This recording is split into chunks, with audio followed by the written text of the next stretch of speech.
Can you hear it, guys? Listen closely. Can you hear it? It's all the friggin' crickets in here chewing on, I believe they'll eat grasshopper eggs. But look at this second cut. And at this point, I'm not allowed to cut it. Making the old Dodge work. 1, 2, 3, 4, 5, 6, 7. 1, 2, 3, 4, 5, 6, 7. 14, 21 bales on there. Small semi. Later. Beautiful night. Just a slight breeze. The humidity is still up, but she's clouding up really bad.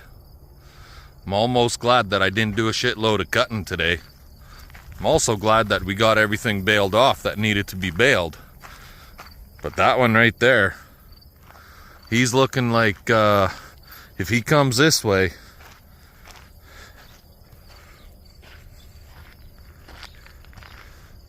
we could get something out of that. Looking past the bins, you can see rain dropping down there. I think Fort Capel might get hit with this one here. There was one cloud that went through and we missed it. It went south of us. I should phone my neighbor and see if he got smacked by it. That's how it usually goes. If it misses me, it hits him. He's about 8 miles, 9 miles south. You guys have heard of him, seen him in the distance. Anyway, that's Kenny. So, anyways, talk to y'all later. Well, darn it anyway. I'd like to say a whole hell of a lot more, but hooked up to this, well, I was hooked up to this machine. That's Little Blue right there. I was gonna go cutting. CP thought she had an issue with her truck when she went to the city at noon, so I hung out in the yard until we got the okay from her that she didn't need a ride, and I made half a mile down the road and blew the friggin' tire. Made it back, just trickled her home. Didn't bugger nothing up on the rim. Actually had a ding in the rim right here, and then one on the other side. Got that straightened out. And I guess we're going for a friggin' tire. Nice. Ugh. My buddy Barry at Prairie Truck Tire says he can get me one for like 199 bones. Well, that's the cheapest one we can find, and I don't got nothing here that'll work. So anywho, time to rock and roll and go run back to the city and get a tire. See you guys later.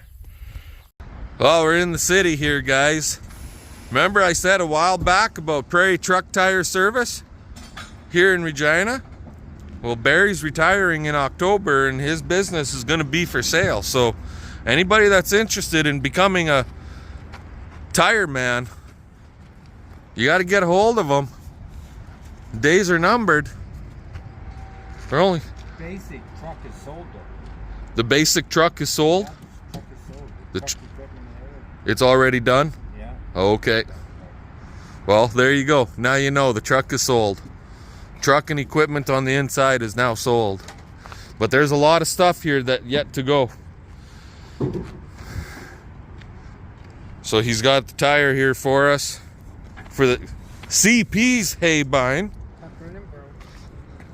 I didn't break it. You weren't looking after your machine.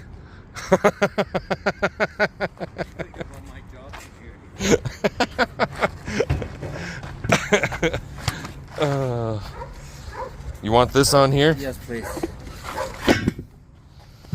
So, for as long as I've been farming, this man has been coming to my place fixing tires and changing tires.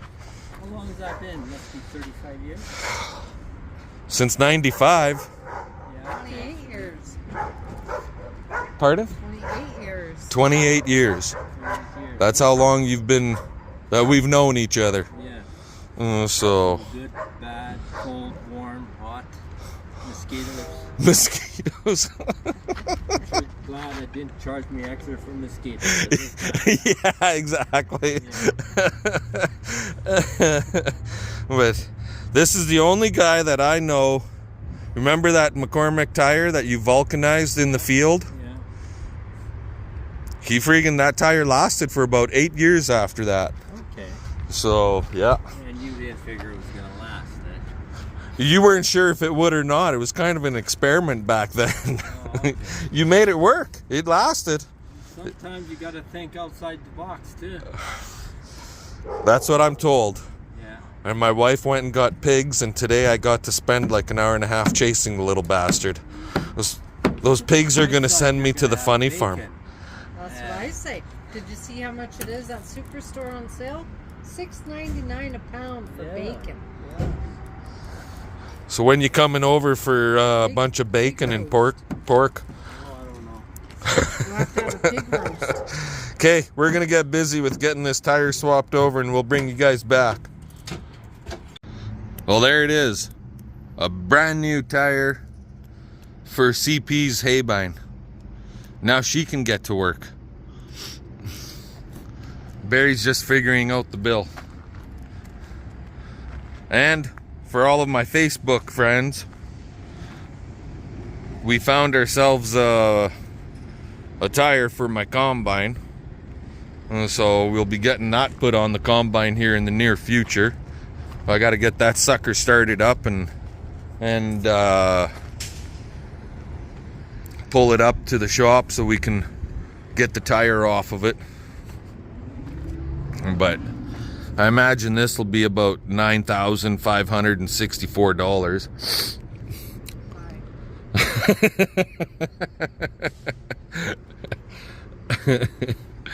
Yeah, a couple $100 for that sucker, brand new. That ain't so bad. Anyway, we'll bring you guys back when we get back home. Alrighty guys, well, we got a couple loads of bales out of here. This is the first field that we cut, basically. Look at the second growth in here. Like on the truck, in spots, it's slapping the top of the bumper of the truck.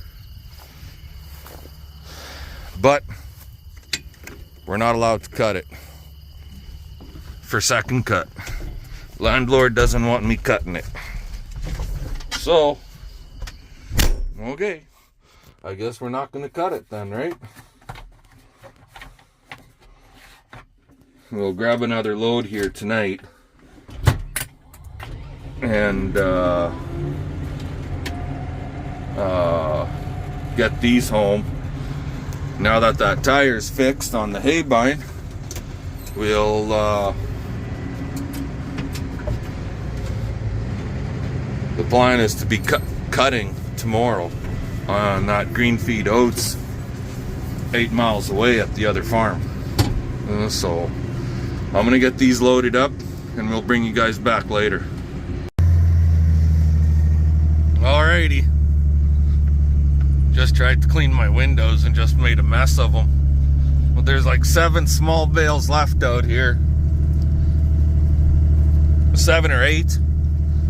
Actually, there's a couple little dinky fuckers way over there. So with those 2 little ones, there'd be like 10 small bales out here.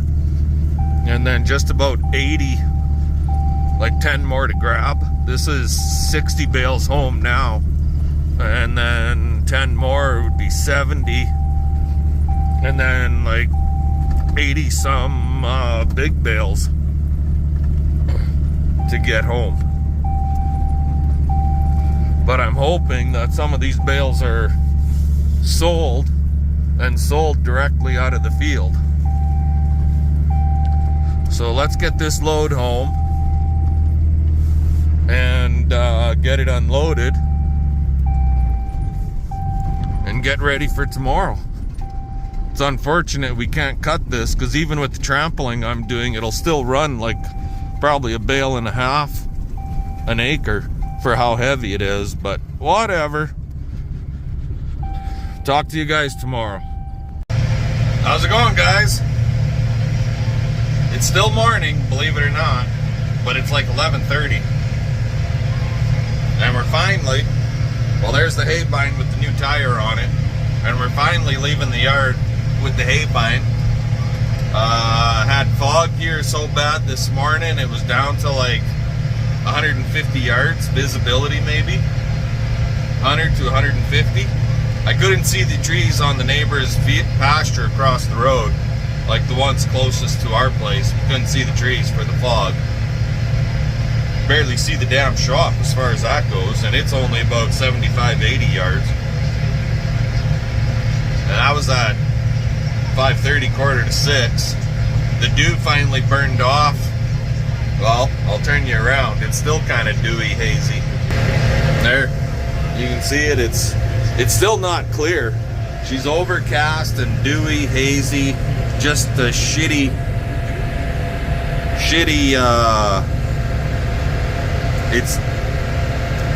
It's just not real clear. How's that sound? Anyway, picked a couple of bales, delivered a couple bales to a friend's place. Just 2 bales for their friggin' horses. Just used the dump trailer and just open the tailgate, lift it up, and let them roll out the back end, really, right? Picked up our aeration tubes for the grain bin. I'll show that in a future video. And yeah, it's just kind of do a little bit of this and a little bit of that, and got real wet this morning walking around in the grass, and it's still a little wet, but not as wet, so we're gonna go and try and get some of that green feed cut down, because everything's ripening so bloody fast. It's just weird. Like, usually when it's really wet, it lasts longer, it won't ripen as quick, but for whatever reason it's wet and the stuff is ripening like crazy. Like, every day I drive past this field, and I swear to God, it gets more and more yellow, and it hasn't been sprayed as far as I know, not for desiccation anyways. But our oats is all turning quick, and the barley, well, you guys already know what it looked like. So anyway, let's get to the field. I've got CP's tractor. She's going to be coming along shortly, and when I get out there, I'll switch units, and yahoo, we'll try and get something done. Talk to you guys later. Alrighty guys, well, we're finally out here. We're going. This is this field, you don't got very many straight edges. The alfalfa's coming, but we got foxtail spots in the low spots. And back over there is CP. It's her first field of cutting for this year. She's been out raking, but you guys have seen that, but she hasn't done any cutting. So with her out here running that other machine, it should go a lot quicker with the cutting for this field, which will be definitely nice. Try and get it done a little quicker.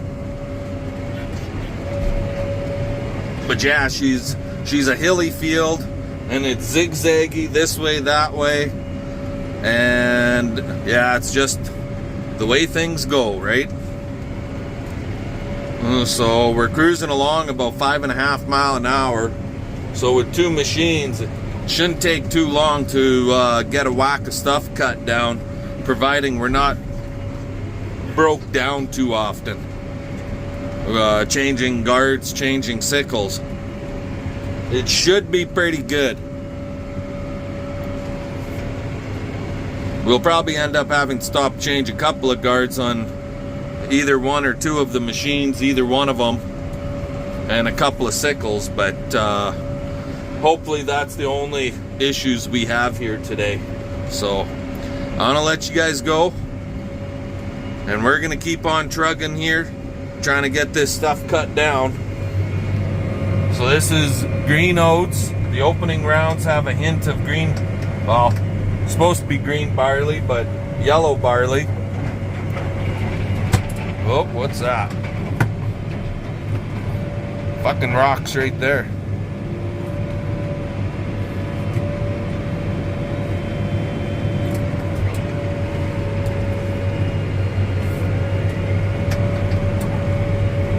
Break anything? Doesn't look like it.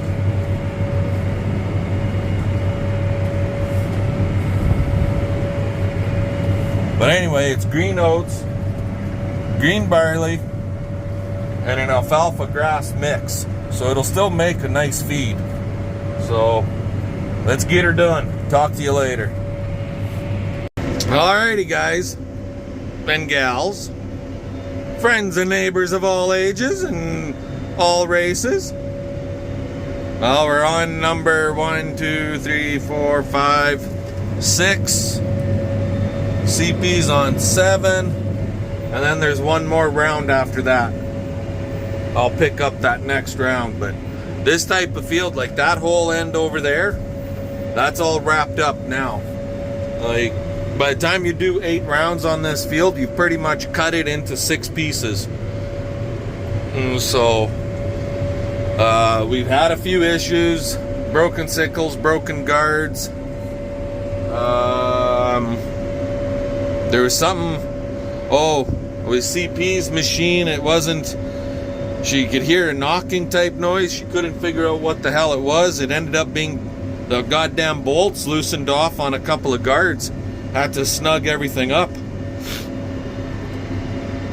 So, yeah, all part of, well, this is really the first major cutting that machine has done all year. Everything's been done with the old guy, with this one. So all that machine did was 4 rounds around that 45-acre barley piece, and that was it. So anyways, but so other than that, it's been going pretty good, I'd say. But this field, like, see right here? It's split right there already, right? And then you get onto the other side and it splits again over on the other side right away. So yeah, there's lots of little nooks and crannies in it. It's kind of a pain in the royal, you know who, what, where, when, why. But it's funny. This crop, you can see it's kind of turning yellowish. And I grabbed some of this yellow kernel, and the goddamn stuff is in milk stage, but yet it's yellowing off. It's not burning, it's not turning white, it's yellowing off. And it's like, what the hell? Why is it turning yellow and it's in milk stage? For oats, it should be in milk stage, it should be green. And I'm gonna blame the fact that it wasn't fertilized. Same as my barley, did the same thing. Barley was in dough stage, and it went from green to yellow basically in a week, and it was in a soft dough when we cut it with the swather. But this stuff is not shelling out the way the barley did, which is weird because oats tends to shell out pretty friggin' easy. But the alfalfa underneath that we seeded in the spring looks good. So far, everywhere we've gone, it's there. So the opening 2 rounds, 3 rounds, the alfalfa's a lot heavier because I had some leftover seed in the boxes of our hoe drills when we did it, and I just ran it out. But everywhere else, like, you can see it down there. See that? It's all there. So it looks good. There you go, Adam. We got your stuff seeded and it's coming in. Had the right amount of moisture for everything. And like I said, so far it all looks pretty good. Next year will be the big one. See how this stuff winters off and survives the winter and comes back next spring. Anyway, enough chit chatter. Let's just keep on going. We'll talk to you guys later. Alrighty guys, so why am I stopped? Well, I'll show you.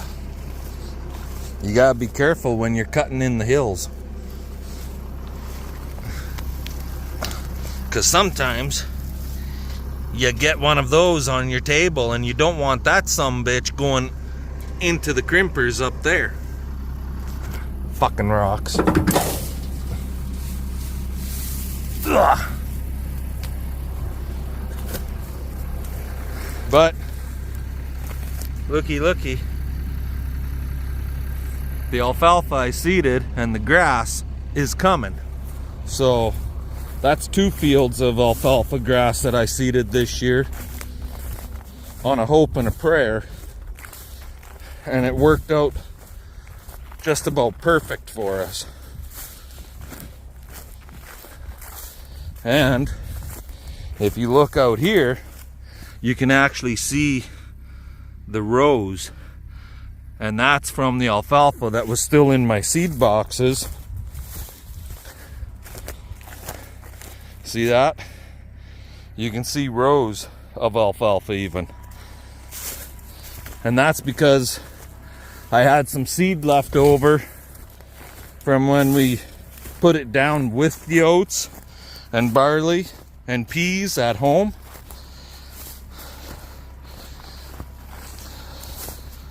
And it came through heavier on the outside 2 rounds of the hoe drills. But I got to do one more round around the whole bloody field, zigzag back and forth, this way, that way. CP is on her own. She's working at cleaning up the front of the field where we first come in. She's just going back and forth. So fun, fun, fun. Let's get her done. Talk to you guys later.